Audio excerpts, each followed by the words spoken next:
Hi. Assalamualaikum warahmatullahi wabarakatuh. Magandang umaga po sa lahat. Salamat po sa panahon. Attorney, diretsahan lang po tayo. Ano po ang argument ng inyo pong grupo kung bakit sinasabi nyo po na unconstitutional yung ginagawang impeachment proceeding sa Kamara? Well, it is unconstitutional because at threshold level pa lang dun sa House Committee on Justice, the complaint should have been dismissed. Specifically, yung third complaint as well as the fourth complaint. Why? Because the third complaint violated the sacrosanct nature of an endorsement. If you will notice, yung second endorser na congressman, si Congresswoman De Lima. Yung third endorser, same pa rin, si Congresswoman De Lima. So sa third impeachment complaint, we believe that an endorsement is a sacrosanct function. The filing of a complaint serves as a constitutional filter. It is not a conveyor belt. It is not a process by which you draft complaints, and if you find that the first and second complaint are not so well organized and not so well written, you again endorse a third complaint. That is a violation of the non-forum shopping rule. So dapat na-dismiss na yon. Yung fourth complaint naman, violation din yun sa due process kasi what is good for the gander should be good for the goose. Yung impeachment complaint ni Presidente Marcos was dismissed on the ground of what's called this failure to state ultimate facts, because according to Rule 3, Section 5 of the Rules of Proceedings of the Committee on Justice, the complaint should contain statement of facts which constitute the offense. Yung mga allegations daw doon kay Presidente Marcos, hindi daw yung nag-amount to an impeachable crime of bribery, grave violation of the Constitution, and other high crimes, no? Kung in-apply yun kay Presidente Marcos, dapat in-apply din yun dito kay Vice President Sara Duterte. That is the mandate of the Equal Protection Clause of the 1987 Constitution. And then more importantly, dismissible na sana yun at threshold level.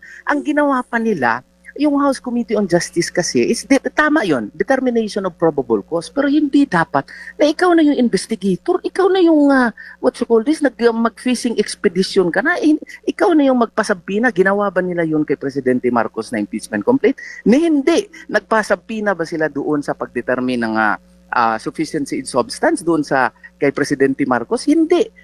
Kaya nga, kung anong in-apply nila doon kay Presidente Marcos, dito rin, nagiging nagkandak na sila ng fishing expedition na bawal yun. Maski nga mga corporation na hindi na state doon sa complaint, sinali na nila. So it has become a very expansive investigative process which is no longer within the function of the House Committee on Justice. Kung kulang yung complaint, di kulang, i-dismiss nila. Hindi yung sila na yung magiging investigator, sila na yung nangangalap ng ebidensya. Mali yun.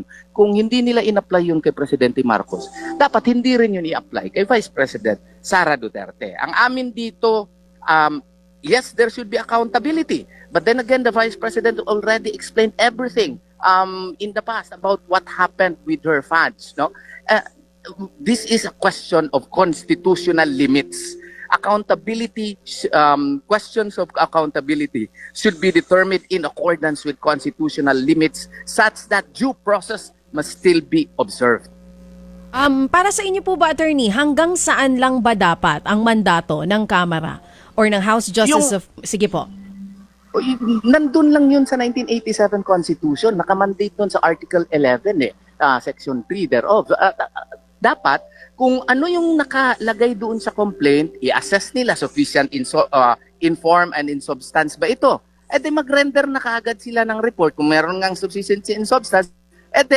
If there is a need for a hearing for clarification of the matters that are stated in the complaint, well, I may concede that it may be done, but if you will now accordingly subpoena for documents which are not existing in the complaint, you will subpoena for evidences from certain corporations which are not even stated in the complaint, you are already committing grave abuse of discretion amounting to lack or excess of jurisdiction. So kaya, yung katangahan nila, Magandang umaga po.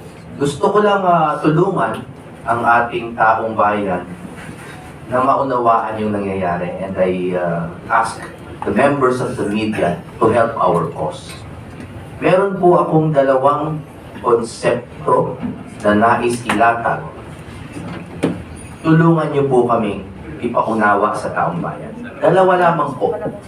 Una, yung salitang akin. Ang daming nalilito sa salitang akin, katulad.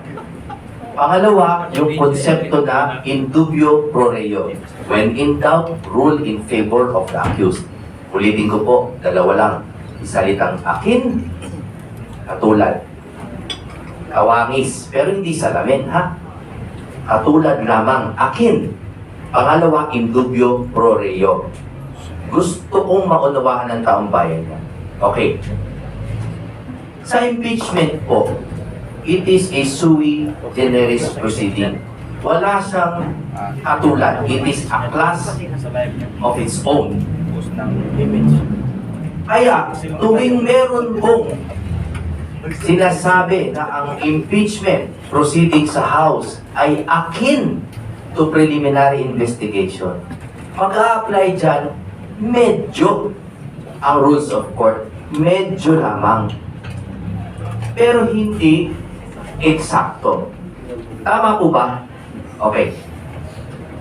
Ang mga issue, maiintindihan nyo kaagad kapag inisip nyo yung salitang akin tsaka in dubio pro reo. Bakit? Ano yung mga issue? Kahapon, sinabi nila, gusto nila na mag-cross-examine tayo, no? On our side, gustong i-cross-examine yung mga witnesses. Ang sabi po ng House, hindi naman ito criminal prosecution. Walang right to cross-examine. Okay? Pero, hindi po ang rules of court ang mananaig sa issue na yan. Dahil akin lamang sa preliminary investigation. So when in doubt, kung i-apply natin ang rules of court or hindi, dapat hindi. Ang i-apply natin ay ang konstitusyon. Because this is already akin to a criminal prosecution. Nadje-jeopardize na si Sara eh. Dahil sa susunod dyan, diretso na sa ombudsman niya. Tama po ba? Ang masusunod lang po na rules, strictly, ay ang konstitusyon at suppletory lamang ang rules of court. Okay.